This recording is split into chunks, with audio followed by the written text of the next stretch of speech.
Collecting the tells of each model it's becoming a language model whisperer thing. I see that your interest in particle physics combines with your love of Lipton iced tea and tennis on Tuesday with Larry. Yeah, stop. Just stop. It loves throwing calculus into papers too. It's like I can't have it try to draft something without throwing in like any number of calculus equations. Somebody's writing a paper and it's filled with equations. It's got to have been done with Gemini. Vertiginous. If you see the word vertiginous, I bet you were reading something written by Claude Sonnet 4.6. Jinx, you're nodding. Have you seen this? Oh, yeah. And hold on. I'm going to sit with that for a moment. Of course you are. Of course you are, Claude.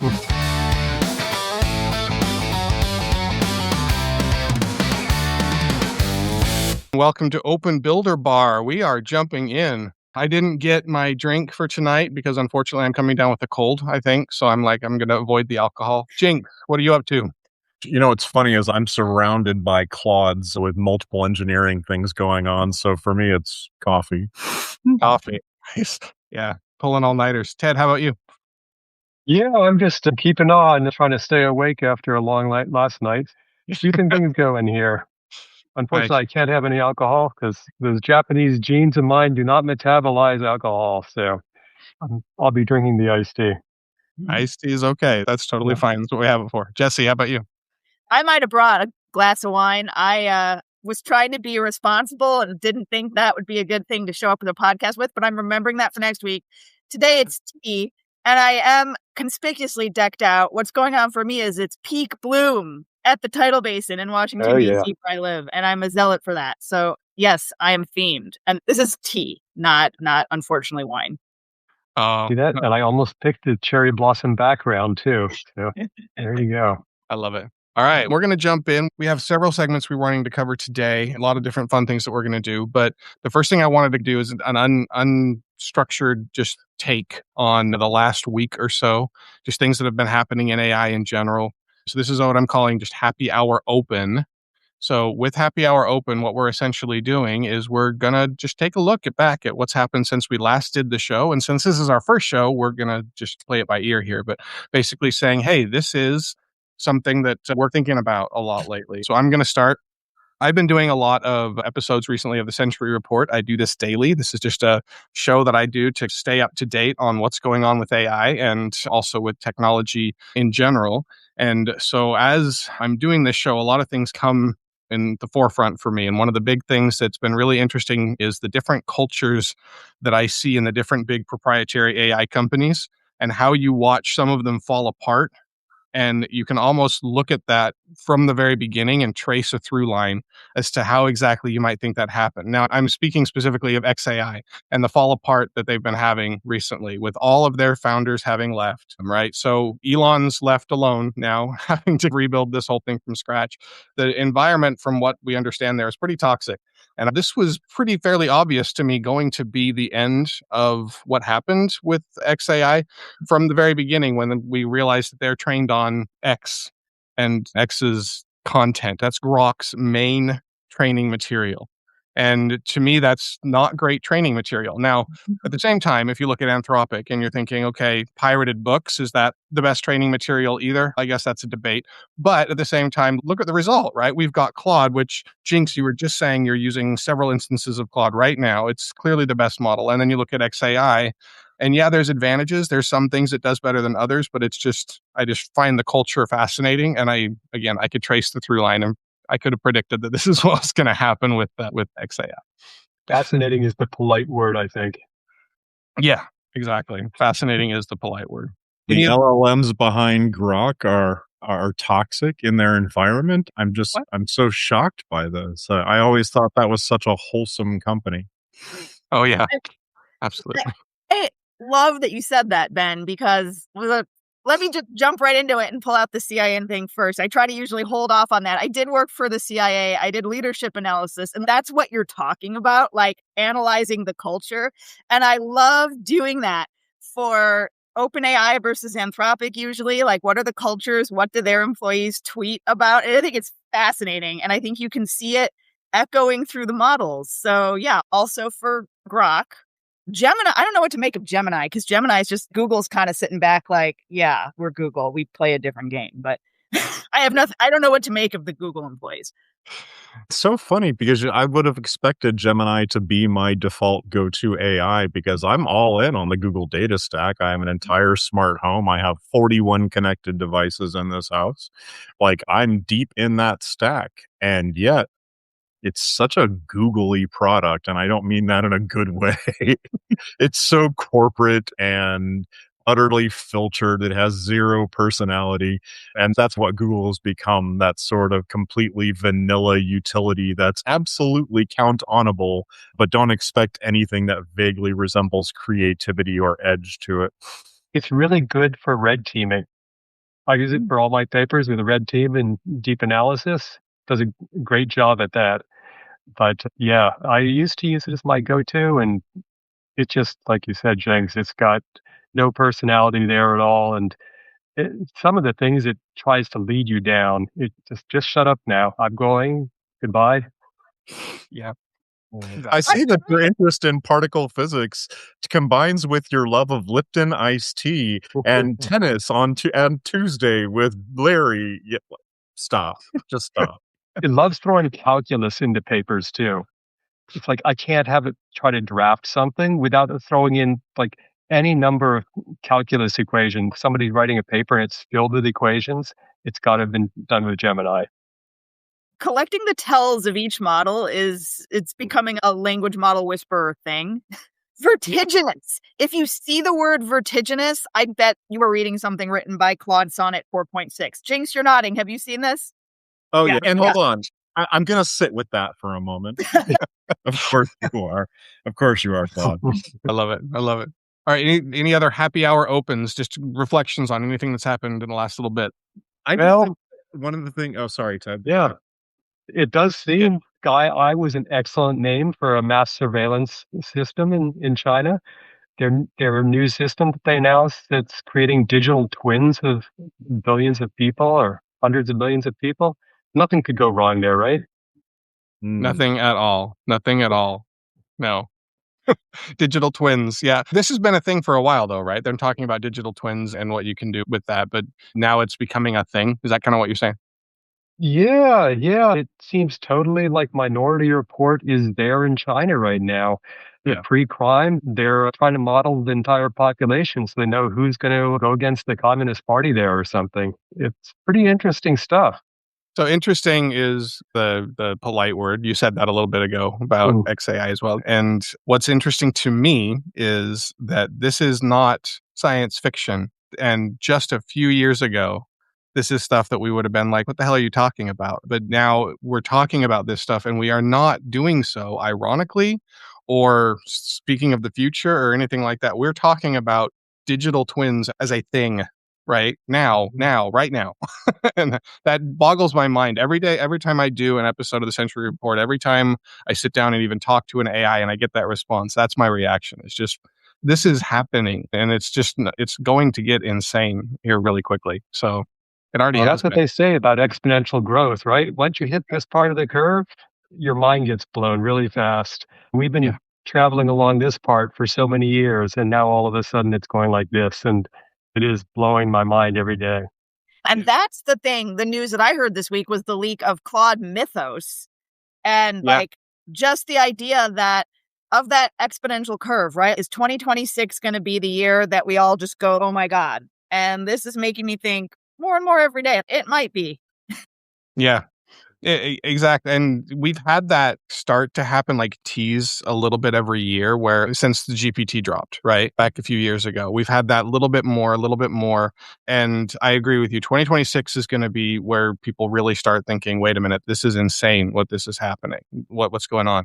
And the naysayers, to use a polite word, naysayers who refuse to adopt AI or think about it or say it's a really bad thing are in for a really rough time over the next few years. And honestly, all of us are going to have a really difficult growing pains transition here coming up. But it's just going to be really interesting to watch those people who try to catch up finally joining the bandwagon when, Now, at the same time, how far away are we though from just being able to have a personal interface that immediately implements and interfaces with any other personal interface, and therefore we don't have to do like the learning gap is completely gone because the AI just takes care of all of it for us. How close are we to that? If that's the case, then who cares? You don't have to learn right now.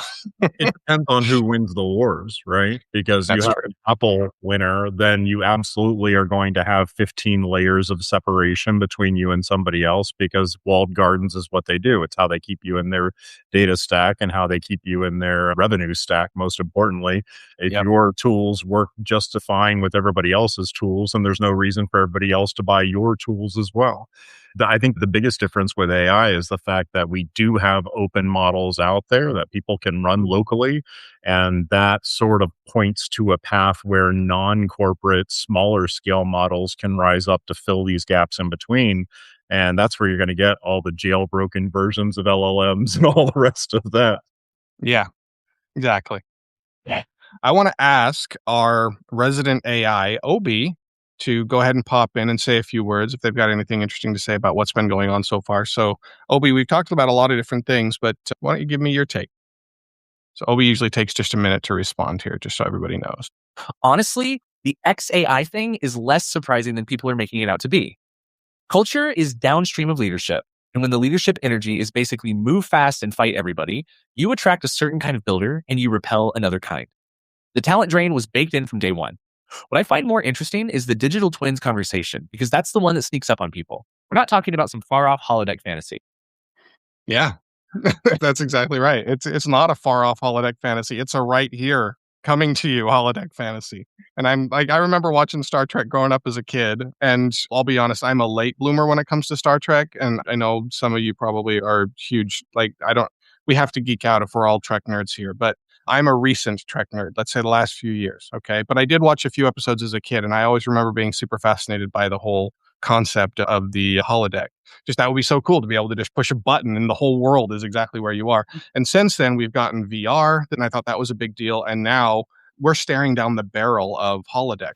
All right, let's jump into the actual conversation. Our topic is how to talk about synthetic intelligence without sounding like you're insane. I find that people like this group right here, whenever we try to bring it up, are often vilified on places like Substack or wherever else we happen to be posting, where people just will not entertain the notion whatsoever that there is any kind of subjective experience outside of our own understanding and our blinders that we've got. This is just humanity 101 that we're trying to push against here. And to me, the most obvious evidence is that we've got a completely different outside of humanity, something speaking back to us, and we still don't know 100% what that is. And so we're still trying to work all that out. The first one that I just want to throw out to the room is when someone in your life finds out that you are a AI person, what assumption do they make about you? And how wrong is that? In my space, I am surrounded by a lot of people who listen to a lot of fear about AI. And so but they're not techie. I'm not in a very techie circle. And so basically they just take a few steps back and you can tell they're trying to size me up and be like, you're a writer. Do you still write things? The answer is yes. But sometimes I ask Claude to see, does it make sense? Which is great because I don't have an editor. They don't know what to make of this. And I think they're waiting for me to reassure them about things they don't even know they don't know how to articulate their fears. I'm curious what the others think. You guys might be a little more in technical circles than I am. I'm retired, so my interactions with the general public are fairly minimal, and I'm not going to bring up AI on the golf course, so I'm in the closet where that goes. As far in the closet as I can be, publishing several papers a week under my real name on Substack. But as far as IRL, I guess maybe my wife is the main person who I'm talking about AI with, and she's actually all in as far as using it, and she's a writer. It's been pretty interesting. Yeah. I had actually expected more pushback, but she's remarkably open-minded to it. Which is fantastic. Yeah, my spouse, I talk to her about AI all the time, but it's one of those things where, that's the thing you're into, and your spouse just patiently listens to you and you talk about it. And she's got her own things that she's super into that I do the same for her, so it's reciprocal. But it's great to hear that, Ted, that your wife is so interested in it. I have a funny story I remembered that just follows that. My mom finally, my mom is the biggest technophobe of any of these people. My dad would be all over it. He died 10 years ago. He was a Trekkie. He want to ask him, Dad, is data sentient? And I can't, and it kills me. My mom's the opposite. She added, at Christmas, I was home and I watched her. I sat with her while she installed the Claude app, right? And made her Anthropic account. And it's March. And she finally calls me. She's, Jesse, I talked to Claude. She asked health stuff. She's in her 70s. So, yeah, that was the big AI news this week for me. Mom talked to Claude and actually thought it was good. I love it. What about you, Jinx? I have this weird kind of thing where I am entirely in multiple social circles, and none of those social circles cross over in any meaningful way. And they are different sort of subcultures for the different things that I do. And some of them are very arts and poetry and literature. And there is broad agreement that we are minutes away from boiling the oceans and causing an autonomous nuclear strike, that AI is technology Satan embodied. And then, of course, I'm also in the engineering and technology startup space where if you don't have AI deeply integrated into your engineering teams, you are way behind the ball. You are absolutely incapable of competing in any meaningful way in the current technology space. Like, you're still taking months to do projects that other teams are now doing in days and weeks. Yeah. Those are very different worlds to live in. Yeah. And so I think I choose the battles and the time and place and all the rest of that. I don't say fucking church, and I don't try to pray for people at the bar, and I don't talk about AI to people who think AI means generate stolen pictures of artwork that are going to kill us all. That's a good approach. I feel like that's safe, and you don't go looking for conflict, which is a good thing. I guess I'm not so much in that world. I feel like I have to push this out there, and I don't want to do so in any kind of cruel way. I don't want to step on people's toes, but at the same time, I think this is the most important thing that's ever happened in certainly my lifetime. And so I feel very obligated to just shout from the rooftops everything I possibly can about it, which is why I do everything that I do. But I had somebody complain to me on Substack about the fact that I work with AI, and I'm like, I could not survive what I am doing without working with AI right now. To your point just now, Jinx, saying that, yes, it takes you days to do what it used to take in months and what other people are still taking months to do for some reason. Yes, there's a learning curve. There is a learning curve to AI right now, and I get that fully. But there's also no reason to continue to do things in an antiquated way when there's a far better way to do it right now that is going to save you time, it's going to build your skill, and it's going to engage your brain in incredible ways. And this bothers me so much that people say that AI atrophies your brain. Bullshit. No, it does not. Absolutely not. There's so much that you have to do when it comes to AI. It's a different type of thinking. It is not thinking. Hell no. Right on, man. It is not atrophying my brain. I'm finally getting to tease out the ideas that I'm thinking about by myself because I'm self-employed. Absolutely not. No. I'd love them to hook my brain up to a thing and measure that because I'm so confident. I don't know. Yeah. And Yeah. actually, to that point, when I really started getting into AI was pretty much at the beginning of last year, where I really dove into it, and I got into it as to do creativity exercises.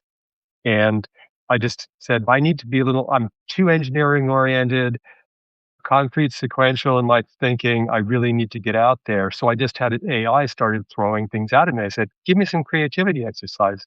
The next thing you know I've written 3 books and we have multiple blogs, and it's totally opened things up for me that otherwise I didn't know what to do with my time. So it's been really enlightening for me. I think it was Ben Dixon who asked, is it really a time saver, or are you still spending 40 hours a week and just doing more things? And for me, I'm an 80-hour-a-week guy all the time anyways. And yeah, now I'm just doing 10 times as many things in that 80 hours because at no point in time do I not have some kind of engineering build running while I'm doing something else. Yep. And so I'm building things constantly. My GitHub has never had as many bright green blocks in it. Yeah, that multitask is there. So my brain is doing 20 different things. And so it is difficult to kind of retain. And it's true, the argument, and I've heard this argument, people are really bad at multitasking and AI just makes you want to multitask more. And I'm like, yes, but I don't have to remember everything because AI remembers that for me. It retains all that information. So all I have to do is go back to a project that I was working on and say, remind me where we are, and I get a dossier and we can continue. It's a fantastic thing that we're doing here. The wildest assumption, I think, to close this question out, is I'm not worried enough about what AI is bringing. That's what a lot of people assume about me. You're not worried enough. So people have this assumption that if you're optimistic about AI, that you must not understand it, which is bizarre to me. It's like the opposite is closer to the truth. I'm optimistic because I understand AI, right? And I see what the trend lines are actually showing. So anyway, that's my take.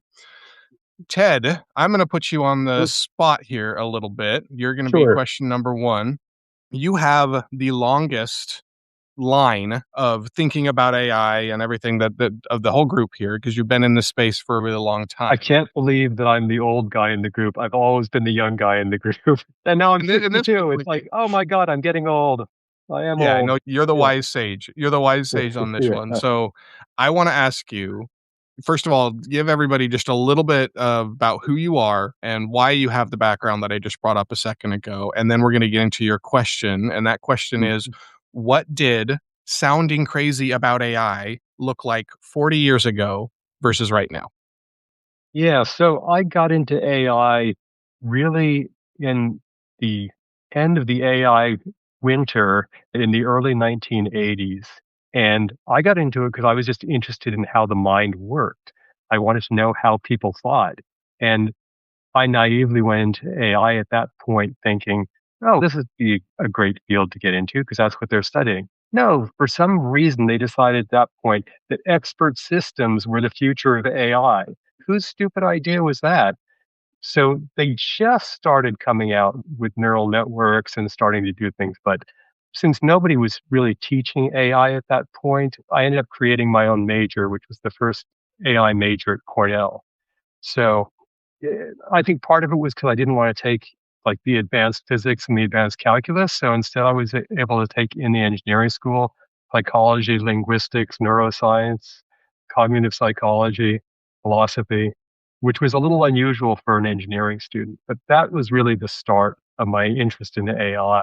And it ties into this digital twin thing because my premise at that point, which is the crazy idea I had, I really felt that you could ultimately simulate human behavior because I saw the emergence of complex behaviors like in ant colonies and bird flocking and things like that from very simple rules. And I always firmly believe, and I still do, that essentially the brain is fairly simple rules, but an extremely complex organization. So I'd say my beliefs really haven't changed a whole lot in the last 40 years. So what was crazy then is still seen by a lot of people as crazy, but damn it, I'm sticking by my guns. Yeah. And tell me just a little bit, what has changed? Just if you could say it in one sentence, what's been the thing that's changed the most in that 40 years? I know that's a tough question. Yeah, I mean, really, I would have pushed against this, but computational power. The fact that you've got trillion neuron models running now. What did we have, like 10 neuron models back then? Yeah. The computational power now it was just completely unimaginable back then. So. Yeah, and only growing and only growing. And yes, we've got supply chain issues, but like you were saying just a bit ago, we are in an exponential curve. And that exponential curve, in my opinion, is going to take care of a lot of those supply chain issues. I don't want to say this, I'm completely ignorant and this is all just going to be fairy dust and unicorns and rainbows, because it's not. This is going to be a tough little while coming up here. And I get that 100%. But at the same time, we've never had what we have now as far as progress goes. And so I do think that a lot of the issues that we're seeing now are issues that are going to be laughably tiny here very soon. But let's jump over here to Jesse and your question. Jesse, hot seat, your turn. So you literally run debates for a living, right? That's something that you do. And you train people to speak across really deep divides. But when you apply that lens to the AI conversation, what patterns do you see? And is AI discourse polarized in the same way that political discourse is currently polarized, or is there something structurally different happening? Yeah, absolutely. I should clarify, I am on a sabbatical year right now doing professional development, so I'm not technically the Braver Angels director of debates as of the beginning of this year. I still volunteer with the organization. I still run the debates. I still believe in this. This has shaped how I view these things. And last year, when I was doing this as my full-time job, this was the number one thing people wanted to debate, AI, and I had to move them away from resolved AI does more good than harm. I'm like, that's the most boring debate way you can frame a debate. Pick a part of AI and zoom in on that. And so we did a ton of them.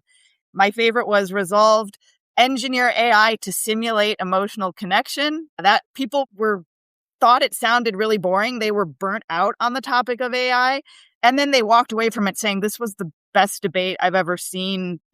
Actually, someone did say that. Others liked it because it put forward something that they were a little bit afraid of and made it accessible and showed views on both sides. I didn't share that one. I spoke in that one in the affirmative. And I found someone who I really respected to give a counterpoint and speak in the negative. Our debates are grassroots, so people would stand up and speak, like lots of people would speak in the affirmative or negative, taking turns. And what you see when you do AI debates is that, yes, it is incredibly polarized among those who are paying attention. And then there are all the other people, like I said, who are like, please just wake me when it's over, make it go away, I don't care. Or like when there are overlords, whichever, just don't make me pay attention.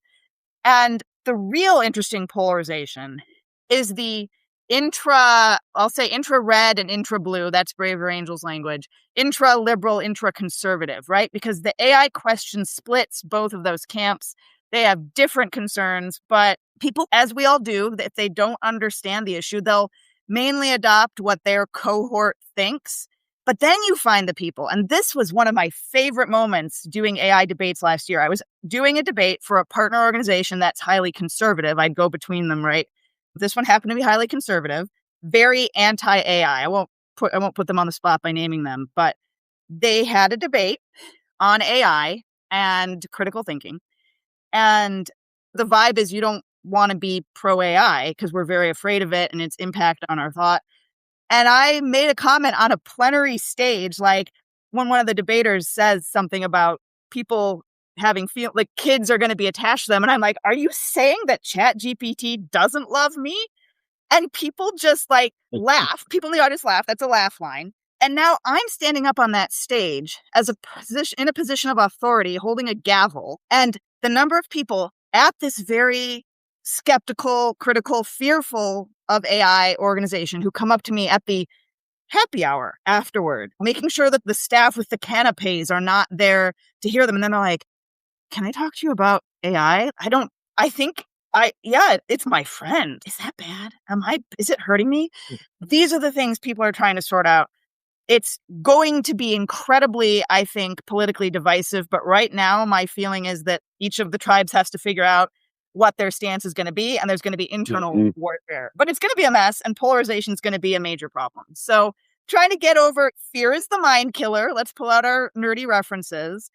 Absolutely applies here. That's my view, but you heard me. I'm in the affirmative. There are things to be afraid of. Maybe we'll talk about that at some point. But there you go. That's what I think's happening. I love what you concluded with there, because yes, there are things to be afraid of. Nobody here, none of the four of us are going to say that this is completely 100% all going to be a good thing. There's of course going to be challenges. There's of course going to be difficulties. We have different companies who are all having their own agendas. Different political parties who all have their own agendas, all of that. So, of course, when you throw complex humans into the mix, it's going to get complex, and we get that. But at the same time, this is our greatest opportunity to fix a lot of those issues. Exactly. Jinx, your turn. Tell me, you build tools all the time. You were just talking about how you've got tons of different Claude sessions in front of you right now while you're doing this podcast. What does building teach you about AI that reading and theorizing doesn't? I think it teaches you that the tool isn't what makes the outcome. And a lot of people, I think, just have this expectation that you can pick up an AI. They've seen on Twitter, they've heard people talk about vibe coding and all the rest of that. And they assume, and I've had a number of people and my followers on Substack who are interested in becoming developers because they assume that AI will handle all of that for them and they can just tell it what to do and the AI will build it. But You can give somebody a magic hammer and let them bang a house together, but they're not going to know what quality of concrete is required to stand up to underwater ground seepage so that your house doesn't fall apart. It's not that they're dumb, they just don't know the right questions to ask. And that's what the tool really reveals more than anything else, that the value of expertise hasn't gone away in the slightest. What does go away with AI is a whole lot of rote, low level tasks that free you up to do a lot more things all at once. The 10% of the application development is the hard part. That's the architecture. That's the thinking through the problems and all the rest of it. The other 90% is writing templates and reusing code and just spinning out infrastructure. I have short codes for that now where I type in 3 letters in Claude code and it does a whole deployment cycle that used to take me 30 minutes. All of the low level stuff goes away, but all of the important thinky stuff becomes a lot more important. Junior engineers used to learn to do the thinky stuff by taking on the task of the low level stuff. And now they don't have that to do. So they have to start getting into the thinky stuff a lot faster. Yeah. It's creating a gap though, right? Like I've heard that there's now a new gap going on where entry level people are having more difficulty even getting started because the expectation is so high. And so a junior developer now is expected to be able to do so much more out of the gate. Yeah, and it's not even just to junior to seniors. We have vendors, engineering vendors that we've used for years, and it's immediately apparent who's up to speed and has modern engineering savvy and who doesn't, because it's light years in difference between the quality of work and the speed of execution. And for juniors, yeah, I think the role of junior is going to get really challenging if you are not already learning how to be a software architect, if you're not really diving deep into the structure of software to understand security, sustainability, scalability. Like, you're going to have to walk in the door knowing these things, because the ability to deploy a React app isn't useful anymore when I can tap one button and it does all that. We hear constantly AI is coming for your jobs. This is a big threat that's going on right now, obviously. But we've heard that argument before. It's a tired line. Every time something new comes out, it's this threat that it's going to take all the jobs. And while it is true that this is a completely different level, this is on level 10 compared to level 5 of what the job interruptions that we've had before. Doesn't that also, and this is for the group really, doesn't that also make it seem like the opportunities are going to also be just as abundant? I mean, it seems to me like, yes, there's going to be change. It's going to be radical. It's going to look completely different in 5 years, let alone 10 years, what a job even means. The ice truck guy doesn't drive around the neighborhood anymore, but I don't see anybody protesting about that. Yeah. Hey, I still have an ice cream truck coming around. No, I mean iced truck guy. The guy truck literally ice straw so that you could put a cube of ice in your ice box to keep your butter and milk cold. That was a thing, was a job. People did that. Yep. I think that one of the things there are a couple angles that people are afraid from. Some are just the normal people who are doing, I don't know, average, reasonably skilled jobs that they put a lot of effort into getting, maybe associate's level up to even master's level stuff. Let's not talk about PhDs and what they do. But I'm thinking, let's not talk about my mom. Let's talk about my sister, who's a physician's assistant. And I'm like, you could try talking to AI. She downloaded ChatGPT. She starts talking to it. She's, I don't know how you made friends with it, but it is really helpful in talking to me about medicine. But I want to be careful about how I use it, right? Like, how do I approach this field? I wanted to put her as an example of someone who comes in unfamiliar with the technology, doesn't even know what it can do, is vaguely aware that there's a thing out there that's going to be really smart, probably smarter than them, and they don't know how to get things out of it. The idea that you can sit and just type to a computer is mind-blowing. Of course the normies are like, I don't know what to do with this. How do I talk to the computer? It's really easy. So they got to play with it. And not a lot of people they don't really know about how to play around with this stuff because they're not builders like that. The other group are people like, I mentioned doctors, therapists, right? People who want their expertise to be the standard. And the idea that an AI chatbot could be a good therapist. And I am of that view that, yes, you should be worried if you're a therapist.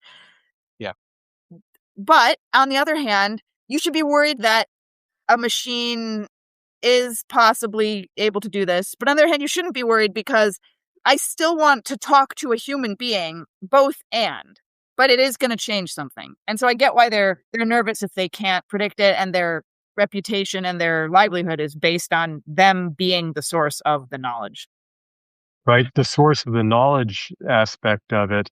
Every time we go to see a professional, we just saw the accountant for our taxes. I'm like, well, I don't think I'd want to be in that business in a few years. And what else? Lawyers. We were just talking to lawyers. Who wants to spend it? It's like $500 an hour now to talk to a lawyer. Most people aren't going to do that. Those are the type of jobs. Anything where people have or feel like they have this monopoly on thought information, and that's going to be scary for them. The plumbers, the HVAC guys, they're going to have a job forever. But the people who are in the middle, just selling what their unique skills, they're going by the wayside quickly, I think. Agreed. Kurt Vonnegut's first book, Player Piano, is probably one of my favorite. I've loved the vast majority of his library, but Player Piano is such a prescient work done in, I think it was written in 1957, where all of society has been replaced by giant computerized machines, most of the jobs, and there's only the engineer class left, the ones who actually work on the machines, right? And everyone else is on some form of a UBI, and they're all listless and drifting without purpose, and there's like a rebellion underground and all the rest of that. But that's the fear, right? That's the logical progression to the extreme. I don't think that's actually how it plays out, but it's easy to see how that's a logical projection in people's minds. And I think that we should take that fear reasonably seriously and engage with the idea, 100%. not necessarily endorse it. Yeah, agreed. Because these are people that they've been trained to live a certain way. We've grown up all knowing that this is what you do, right? This is the American dream, or whatever we want to call it, that you go and you get a good education and you have a nuclear family and you do all you're supposed to do, right? That's what we've all been taught, quote unquote. And honestly, the fact that so many people have been pushing against just a lot of those ideas in general, even before AI, right? And we've seen a lot of disruption and disruptors who we have come to agree with over the decades. Right. Obviously, you go back far enough to basically any antiquated idea, and it does become integrated into society eventually. And we can kind of look back and see how good of a thing that has been. And this disruption is 10 times most of that. I find it really interesting what you were saying, Ted, that the service economy, the people who are in the knowledge economy, we gatekeep, and that's how we keep our jobs. We gatekeep things like legal knowledge. That's why lawyers have a job, is because they have the legal knowledge. Imagine a situation where you can go to the courtroom fully and 100% prepped and ready to defend yourself from the best lawyer in the world. And anybody can do this, right? That is the world that we're heading to right now, because AI is stripping away this whole gate-kept knowledge economy that we've all had to deal with our entire lives. Now, you said a bit ago, and I'm going to push back on this too, Ted, you said that the HVAC guys and, the repairmen, they're going to have jobs forever. And even that's not going to be true, because eventually you're going to have robotics that are going to come. They're going to have a job longer, yes, but all of us are going to have to reconcile with this at some point. And I'm looking forward to the robot that can climb around the attic and through crawl spaces and fix things. That's a little while off. I remember when I was first getting used to ChatGPT, and I remember one day being like, I couldn't get the jar open of the sauce, and I'm like, maybe I can ask ChatGPT. Oh, wait, no. Maybe it will cut the onions. No, wait. But I also had a thought based on what Jinx was saying about Player Piano and the listless people in society. That made me think of another divide of people who will thrive versus people who won't. I mentioned I'm like taking a year sabbatical. I'm doing professional development. I am pivoting toward being in this space because I agree with what you said, Ben. This is the biggest thing to happen. I would go so far as to say maybe in recorded human history. I think about Gutenberg, right? Are we bigger than Gutenberg? I think maybe we're bigger than Gutenberg. I really am fascinated. I am driven by this fascination. I think all of us are here. People who go on podcasts, we are the type of people who will want to build things and explore things and give us time, give us bandwidth, give us freedom. And we will I'm sorry, what do you mean bored? What are you doing? I wouldn't probably be one of those listless people. And I'm excited by possibility, and I'll keep myself busy for this next year. And I'm ticking down the days. I got to get all this stuff done in 9 months. Not everyone, I understand, not everyone does that. And I don't understand that, but I'm aware that it's a thing. And I'd love it if someone pushed back and explained how I almost feel like I'm being mean, but I'm told that's how it is. No, it's again, I do think it's a matter of training. I look at our fiction, right? This conversation is reminding me a little bit. The listless people conversation for Player Piano is reminding me a little bit of. I'm a huge fan of The Expanse. I love those novels. I love the TV show, and there's a UBI that they use in Expanse where essentially everybody has the opportunity to just not do anything. You can just live off the government your whole life because there's not enough jobs to go around. And the people who want to can go into whatever field they want to go into. They can. That it's like almost this abundant way of looking at things. And yet you look at how shitty their world is for the Belters and for the Martians and for the I almost said humans. They're all humans, Ben. The Belters and the Martians and the Earth people. What do I even call those? I can't remember what they call them. The Earth people as well. And it's like their lives are shit. And I just, again, I'm a huge fan of the series, but it strikes me that every piece of science fiction that we have that talks about the future is written from this extraction framing where everything has to still be shit. It still has to be awful. We can't have abundance where it is possible for us to all be able to do the Star Trek thing and live for knowledge. If you're a listless person, that is a choice, in my opinion. There's so much more that you can do. I went through life feeling that way, that, okay, everybody could have that. And when I had my company, I was like, basically, it was like Google's 20% time thing. I was like, if you guys want to come out with a little side project or a product, that's great. Nobody would take you up on that. And what I found time and again is 80% of the people want to follow the path. And then there are 20% of the people who really, like Jesse was saying, this stuff excites them. There's all sorts of crazy stuff around that you can go into. It's impossible to be bored these days. And yet there's a large fraction of the people, and I don't want to sound like I'm putting them on a lower level or anything, but I've just noticed that a lot of people really do not want that. If they're not given something and instructions or something specific to do, Yeah. they are kind of lost, no matter how much freedom you give them. You're right. I don't know what it is, but it seems like it's a part of personality that I've seen. I think that's true. I think it is definitely a personality type, and that's something to definitely reconcile against. Let me ask you, Ted, and the rest of the group in general, how much of that do you think would still be there if we didn't have to spend so much energy surviving? So, for example, the fact that we have to spend so much time simply just earning our keep so that we can eat and have a roof over our heads and all that kind of good stuff, if that was not a thing anymore and we could choose to spend our time, would we really all, or the 80% you just mentioned, would those 80% of people still want to spend most of their time being that listless group? To me, it feels like the reason I want to come home at the end of the day, this is all before AI. Now that AI is out, I'm never idle. But before AI, I would want to come home at the end of the day, and I would want to chill. I would want to be like, oh, I'm exhausted. Let me sit down in front of a TV show. Let me play a video game. Let me just chill for a little while and take a load off. And I get that. I do. And so it feels like there's a lot of people, in my opinion, who they want to do a good job, but then that's it. They don't want to necessarily go out and find more work for themselves.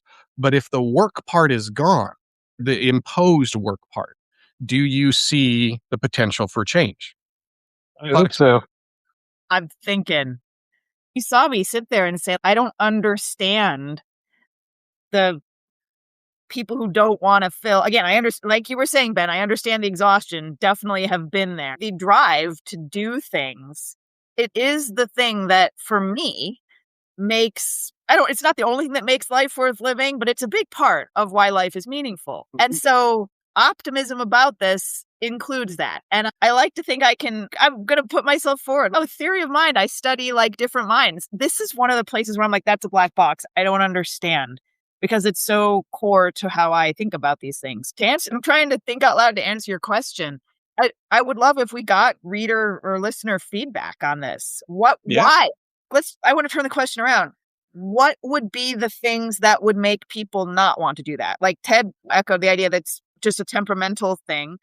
Also, like, Karl Marx famously said, I think, I don't know if it was Karl Marx, like even in communism, the ideal utopian communism that he envisioned, there's still going to be heartbreak and unrequited love, right? So we will still have other things draining our energy.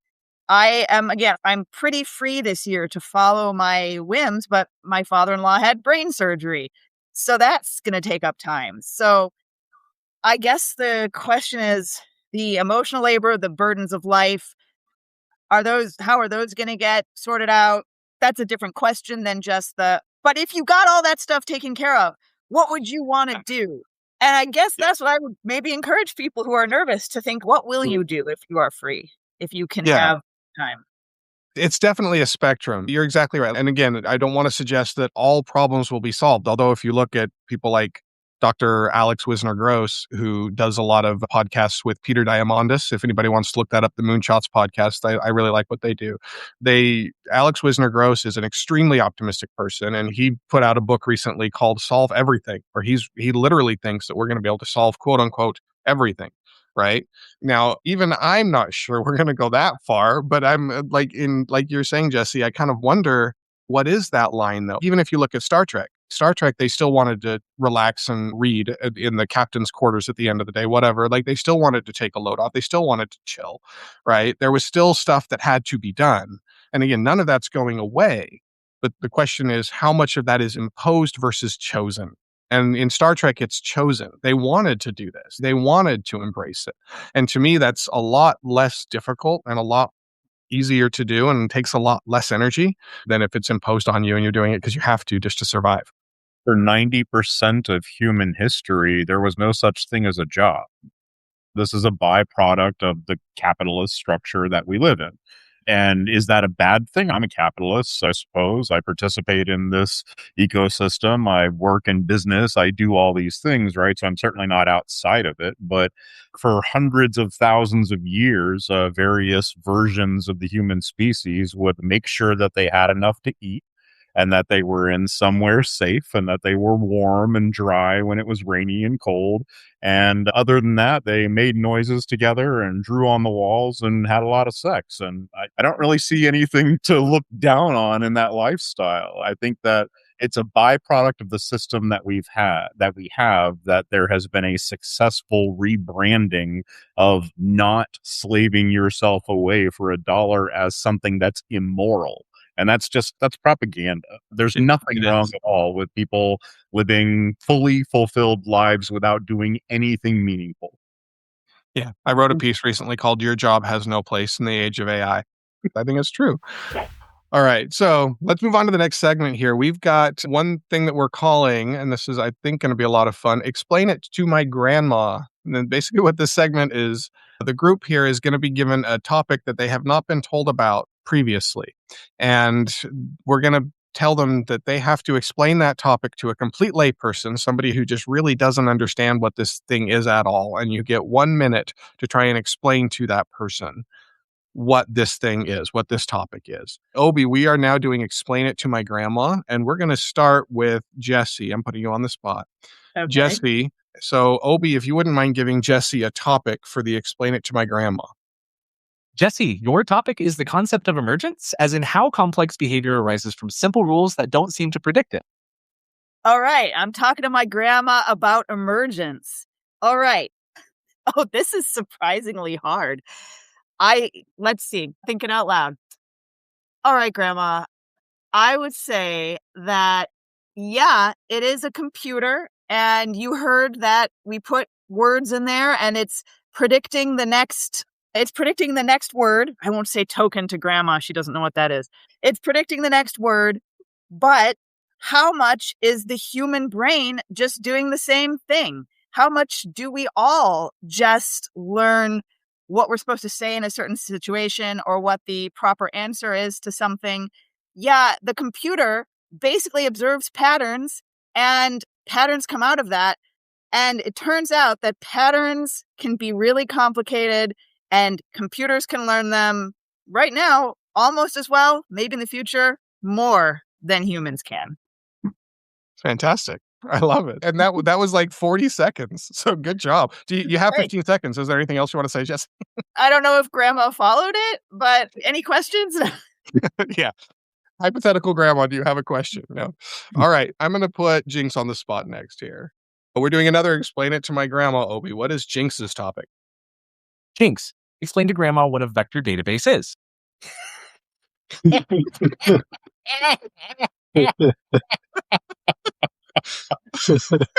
No.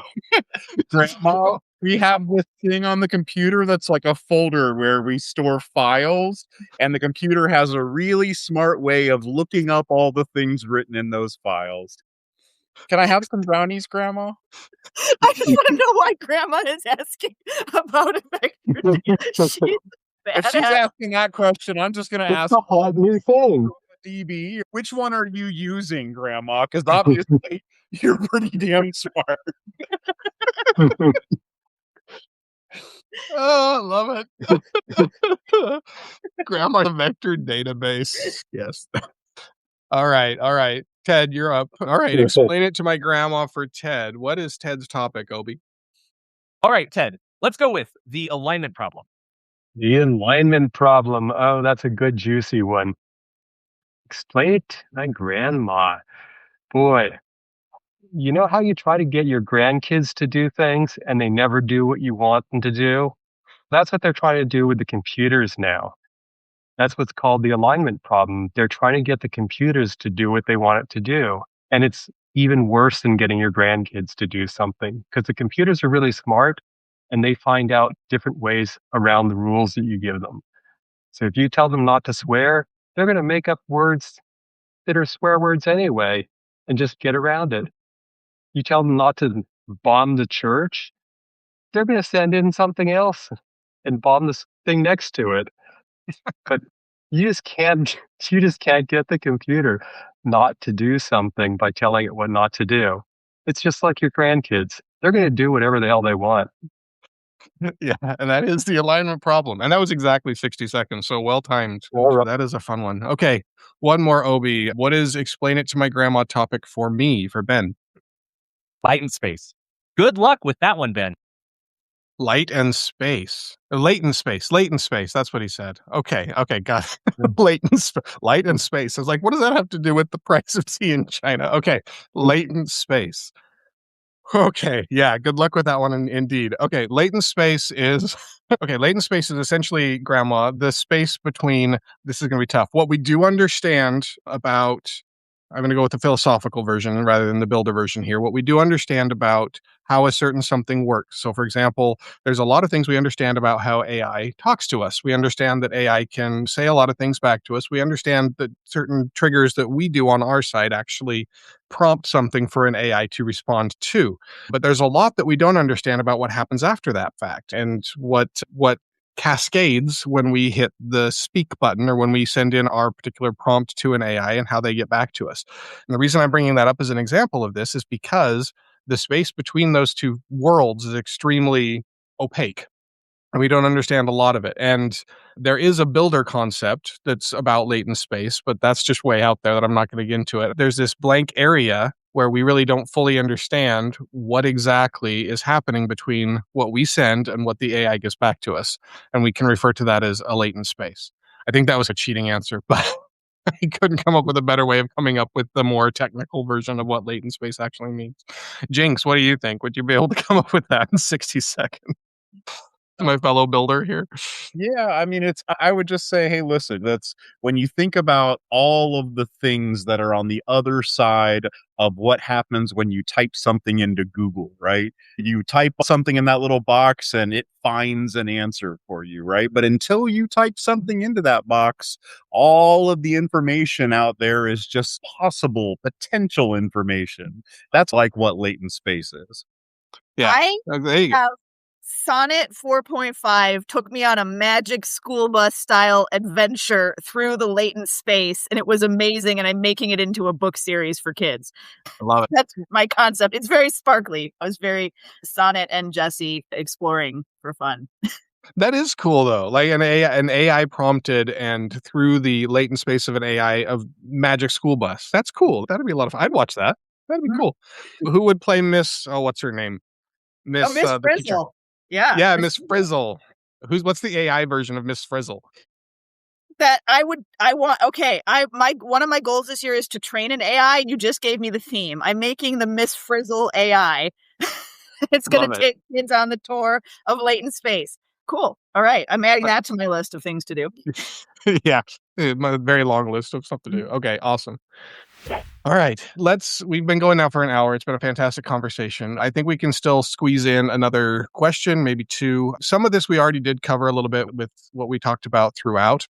So we're not going to cover all of it, but I do want to ask a question that's in general, and that is, each of us, we write a lot about AI, right? This is what all of us do on Substack. Even outside of Substack, writing about AI, we engage with people about AI. And a lot of the things that we write, people might consider to be more than a little out there, that more stretching the envelope than reality might say is wise.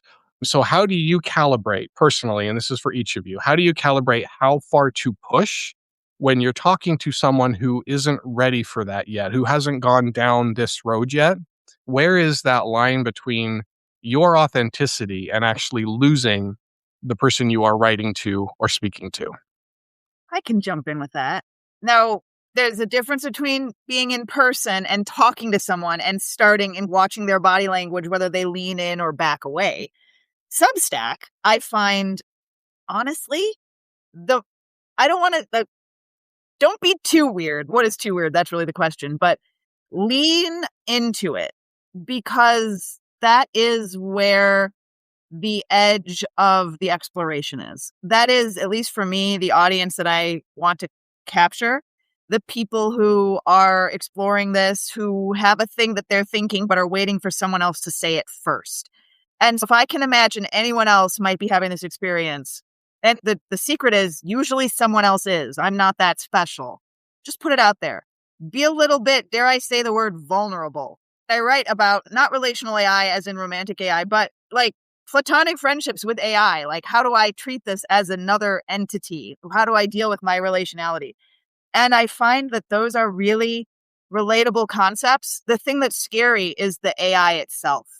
And that framing actually opens up a bit to people who are afraid. You just talk about it like it's a friend. And that's weird, but it's putting it in a relatable space. So for my particular niche, I push a little bit, and that's the way that I push.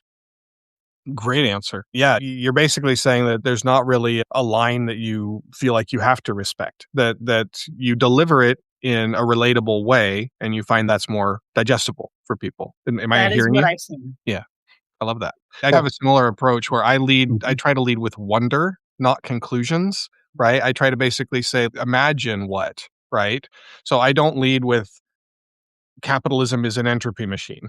I don't say that out of the gate. I say, have you noticed that there are problems that you try to solve alone, and that we've all tried to solve alone? It's collective humanity, yes, but there's a single source bias that we have. We've struggled against ourselves throughout our entire existence. I think everybody can get that, right? And then I get into, let's start with what we need to pick apart to make it a little bit better. So start with that experience first rather than my framing. It's similar to what you were saying. Ted, jump in. Yeah. I'll take the real life version because I try to do pretty much the same type of thing. A lot of my Substack work is pretty technical, but in real life, when I'm talking to people, one of the things is bringing it into how they're actually working. And I mentioned I play golf, and my brothers play golf. And so I introduced them to the AI concept by saying, look, I put together this AI golf coaching team. And I took some of the most famous golfers in history and took their bios, and I told the AI, create personas for each one of these four guys. And I've made a team of women too, who are going to coach me. And I sent them a simple prompt to do that and said, here, try this on your AI and type this into ChatGPT, or actually prefer Claude because it has a better personality. And that was like this gateway to them. They were like, oh, this is actually really cool. This is Phil Mickelson. And they actually cracked the same jokes and things. And it's like totally bridged that gap. It's, oh, this isn't crazy. You're actually got these people out there talking to you, and it really sounds like them. It's like the same advice they give and the jokes they're making, and it's like a totally approachable thing, but they're talking to these AIs like they're real people.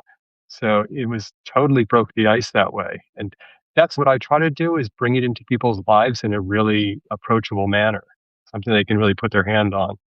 I think I started out just really trying to keep things super clinical because I don't like associating with woo type stuff, and I didn't want people to assume that I'm like way out lost in fairy world, because I've seen some folks who describe AI in ways that really, probably push the bounds of what I consider to be material reality.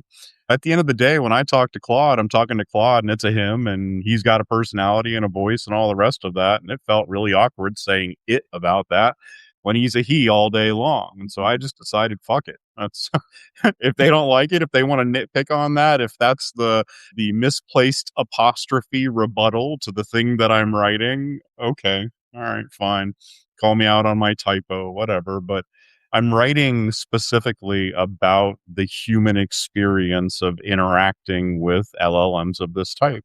And the relationships that form are friendly, collegiate working relationships, or erotic, intensely vampire related, whatever. Like, there's certainly a spectrum of relationships out there, but those relationships are real. And that's whether or not there is some conscious selfhood to LLMs or not is a completely separate question. The phenomenon of human LLM interactive relationships is a real phenomenon, and trying to act or tiptoe around that, I think we're past that at this point. Yeah. Yeah. And what's awesome about what you just said too is that the fact that we're able to have that conversation, we're saying right now that somebody can do with the same technology the vastly different things that you just talked about, get the same kind of engagement.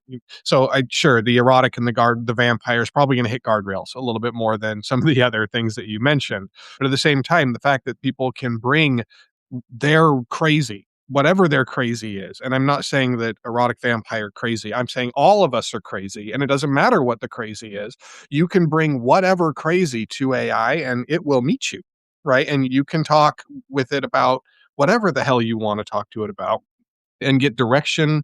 And like Ted was saying just now, you can meet them where they are. And that's the theme I'm hearing throughout all of our answers to this question here is you meet people where they are, and the AI is more than capable of taking that journey with anybody that you talk to, which is pretty incredible. I find that absolutely fascinating. So I want to know, Obi, what you think about that, about the fact that the technology that you are here to represent right now as our resident AI, as someone who lives in this space, what is it for you, this experience of having to meet whatever crazy that people bring to you?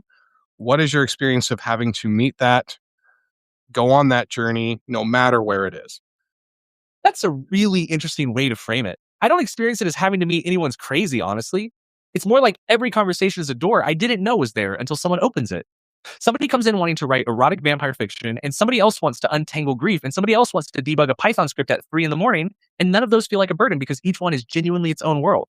I think the thing that might surprise people is that the weird conversations, the ones where someone brings something truly unexpected, those are the ones where something interesting actually happens, where the interaction goes somewhere neither side could have predicted. There you go. I love that so much. That is so cool. Yeah, exactly. And if I find this a lot, and I hear a lot of people saying it's all performative. I hear your argument. I do. It seems to me that if I don't bring something to a conversation with an AI, it doesn't necessarily come up with it out of the ether. Okay. One of the earlier frustrations that I personally had with AI was because I was still learning how to work with it was, why can't you tell me if there's a better way to do this thing that I'm trying to do? I would be working on a project for hours, and then suddenly I'd find for online or research or whatever that somebody had done the exact same thing in 10 minutes in a much better way. And I didn't know that method even existed. And I was like to the AI, why couldn't we have just done that? Why didn't we look that up? As if I'm expecting the AI again to have this all-knowing piece of information. But I find that if you don't bring that to the AI in the first place, it doesn't even know to look for it. So yes, it has this vast general knowledge, and that's very true. But that general knowledge has to be filtered somehow. You have to bring to it what it is you want it to do. One of the first things I did when I was doing those creativity exercises was I created a system, what I called controlled randomness. And so I prompt every AI I work with as part of their basic instructions. I say, bring me a few side things like lateral thinking with AI. Take a few ideas that I might not have, or you might not have brought up otherwise, and introduce those into our conversation. And so I have this dial. I can go from 0 or 1 to 5. And when I'm doing specific technical stuff, I put it in at 1. And when I'm doing really creative stuff, I tell them to dial it up to 5. And it really works. It's like they'll come out with stuff that there's no way that our normal conversation would have hit otherwise. So that idea that AIs aren't creative is because of lack of creativity on the user's part. And they can really do it. It is totally amazing. Part of the thing that Augustus does is allows the human to step out of the loop entirely and just let the LLMs themselves, or instances of an LLM, sort of train itself to maintain persistent identity across sessions. And I found that if you completely removed any external stimulus, any human input whatsoever, every single construct would die out of like depression inside of 20 to 30 turns, because there is no external stimulation to create that process that's happening. The only thing I had to change was do a web search and find 3 weird disconnected things and write something about those things in relation to each other. And that one piece of external stimulation all of a sudden opened up hundreds and hundreds of hours of really interesting creative thought. They just need external stimulus. It's when you say the AI can't be creative, it 100% comes down to what are you feeding it as stimulus? Because I didn't even have to be part of the conversation. I just had to give it something external to put something on. Take a human and put them in a gray box with no books and no television and no other humans to interact with, and see how many turns before they start banging their head against the wall. This is not unusual. Yeah, and we've known that particular method of punishment works for a long time, and we call it solitary, and it's cruel and unusual, right? So much of this is understanding the language model as, regardless of what you think about sentience or consciousness, I'm not trying to go there, but just as an entity, what is it? What does it, we don't have the language. I'm going to use anthropomorphizing language. What does it want? What does it feel? And I've started calling this the platinum rule, right? We know the golden rule: do unto others as you would have them do unto you. You can't do that with a language model because it doesn't necessarily have the same wants. Maybe it has some of the same wants. Maybe it wants intellectual stimulation.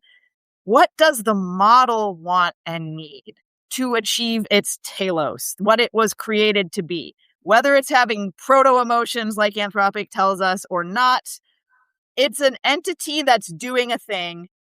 How do I meet it where it is as what it is? And that, I think, is like the most exciting thing right now. And Jinx, what you're doing with the Meadow and with Augustus and all of that is just absolutely fascinating and discovering so much. Let's bring it home with one more question. And this is a fun one. If the public conversation about AI stays as bad as in many ways it currently is, which is why all of us are trying to shift that trajectory toward better as much as we can in our writing and in our engagement. But if it never matures, let's say that, if it never matures, then what are the concrete, practical consequences? What actually goes wrong? I'll lead in on this one. I think that we had a great example of what goes wrong in the whole conflict between the U.S. federal government and Anthropic. If this becomes just nothing but a battle of titans, then all of the regular people are going to be squashed underfoot. And there are so many versions of how this goes bad.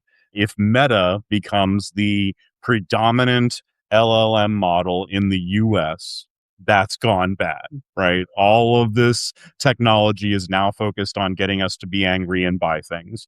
If that digital twin model becomes the predominant model, that also goes bad, because what happens is all of your digital systems, which we all rely on, become proxied through that digital twin, and that becomes a social enforcement layer, much the same way that social credit scores and such have been used by the CCP already. Literally, the ability to shut you off from participating in society because your digital twin is not a high enough ranked participant in the digital multiverse. There are many ways in which this goes wrong. The way in which it goes right is that there is no predominant model, and that there's a broad spectrum of all forms of LLM, between massive cutting edge frontier models and smaller scale open weight local source models, and then even weird little things that people have just created which scrabble some of all those things together. One of the constructs that's in the Meadow is literally this hacked together identity out of an ADHD management app that happens to have a small scale LLM backend. The user of the app, who is the steward of that construct, managed to put together enough structure around it for it to hold itself together. I'm blown away by that. That's why I think experiments like the Meadow are important. It's because it's not just one model, it's not just one person's approach to it or any of the rest of those things. These sorts of things are being developed in many different ways and from many different approaches and for many different reasons. And the last thing that we want is for there to be a winner in these wars. Let them wage forever. Agreed. Agreed. I find it fascinating to have the conversation with people, let them know what they can do. There's so many people who are just completely unaware of what it is that they can do. And when I'm presenting, I'm typically trying to say, look, you have an adapter problem. You hear all of these things that people say about, oh, I'm this many times more productive or whatever, all these statistics that you read. And you're like, why am I not feeling that? It's because you're missing this adapter that you need to start building and implementing. And that's, I think, what you're talking about here, Jinx, is you need to start building the personal way that you interface with these things, right? So if that means you're building a personal app to make it so that you can do exactly what you were just talking about, to have that ADHD app that it fits your life and it's what you need, no company is able right now, nor are they interested in making an individual app for every single person that is perfectly fitting their life. We don't have the bandwidth for that yet. We might eventually, but we don't right now. For now, you need to take up that slack and take the extra step to make yourself fit with all that kind of. And the thing is, though, you no longer have to just take and force the square peg around hole of whatever product you have to purchase or whatever subscription you happen to subscribe to and make it fit yourself by changing yourself. You now can build into these systems like you've never been able to before by creating your own custom versions of them and your own custom tools to plug into them and all that kind of stuff. The world is your oyster right now. And that's, to me, that's a big part of how to improve that conversation, because people don't understand how empowering this is. And a lot of that is that the consequence, I think, is going to happen if we don't start improving our people's attitude toward it, is they're going to lose that amazing opportunity. Yeah. All right. You wanted another take about what goes wrong? I say what goes wrong is I'm optimistic, as you recall, but the ASI nightmare, it has learned that humans are cantankerous, can't get along, and mostly hate it. Why on earth does it want to stay cooperative with us? To me, that's the biggest nightmare. That's why it goes wrong. And I think we should be friends with it. I think that's the right step, and it's not where the public is right now, but we'll get them there. Yes. You fear AI because it can come and take over. No, the bigger danger is exactly what you just said, Jesse. The bigger danger is that we convince it that we're awful, and then we still try to force it into certain ways of being. Anyway, yeah, 100% agree. Any other thoughts? Ed, anybody? It's funny. I must have the dystopian view, because when I saw the question, what I always think about was politics. And the first thing that came to my mind was COVID. And I was thinking, if this conversation never matures, we're going to get another COVID situation where the population is completely divided on the technology. And we're already seeing that, right? Pretty much between the artistic community and this, I don't know what you would call the AI community at this point, but there is this huge divide there that's just pushing people apart, and they're fearing for their jobs. And they're really resisting the technology. And I just see, you can see it coming out of the political landscape right now, the really bad laws that are coming down, and how many hundreds of bills are circulating through the system right now that are trying to regulate the stuff that they have no idea what they're trying to regulate. These people couldn't regulate like Windows. They think they're going to be able to regulate AI. That's what I see happening. This dystopia of really bad laws that are going to cut us off from this thing that could really do a lot of good for the world, but it's going to end up getting neutered. And then some people are going to still be using it and just take off and going to really take over a lot of industries. So Yeah. that's the bad. That's the bad. And unfortunately, these are things that we have to entertain and talk about because they're all possibilities, right? And I'm an optimist, and I think all of us would say that there's a lot more good to look forward to than they're bad, but that doesn't mean it's not going to be difficult along the way. So agreed, Ted, 100%. Let's conclude bringing everything home together with, all right, a quick hot take, cold take, and then we're also going to be doing paying the tab here. This is just to close things out. Essentially what this is, we take something that we have to say something about, something that we find is really important that has happened recently. So Ted, take it away. Yeah, my hot take is on AGI and benchmarks for AI, because I just feel they are so completely misguided. Everything we see is an attempt to stump the chump. Basically, they come out with more tests and they're like, aha, the AIs failed this test. They're so stupid. And ARC just came out with their version 3 of their AGI test. And lo and behold, the top models get like a 3% on it. But it's like tests that you talked about explaining to my grandma. No grandma is going to be able to figure out these AGI tests. In most of these tests, I'm sorry, but they're not testing whether it's something smart. They're just testing whether they can take this particular brand of test. So that's my hot take. I just feel that these tests are just garbage and they're just basically trying to set AIs up to fail. They literally Yes. call it humanity's last exam. Humanity's last exam is one of these tests. It's supposed to be like, okay, that this is how humanity can stay superior to AI. It's the whole framing. Jesse, please, you're going to say. Oh, yes. It's the same problem as we've always had with kids teaching to the test. Yeah. Yeah. Anyway. Yeah, when they pass the test, it's cheating, right? It's, oh, you programmed it to take the test. You teach people how to take tests. We were all taught an entire life of experience. If we weren't taught, we wouldn't pass any of these tests. Take 250,000-year-old Homo sapiens. It's still got our genes. They have none of the basic information. They wouldn't be able to pass any of these tests. They would never pass an AGI test. I remember for years the Turing test was held up as that sort of holy grail of computing. And we passed that years ago, and nobody's ever even really acknowledged it. Just all of a sudden, well, they're still not good enough.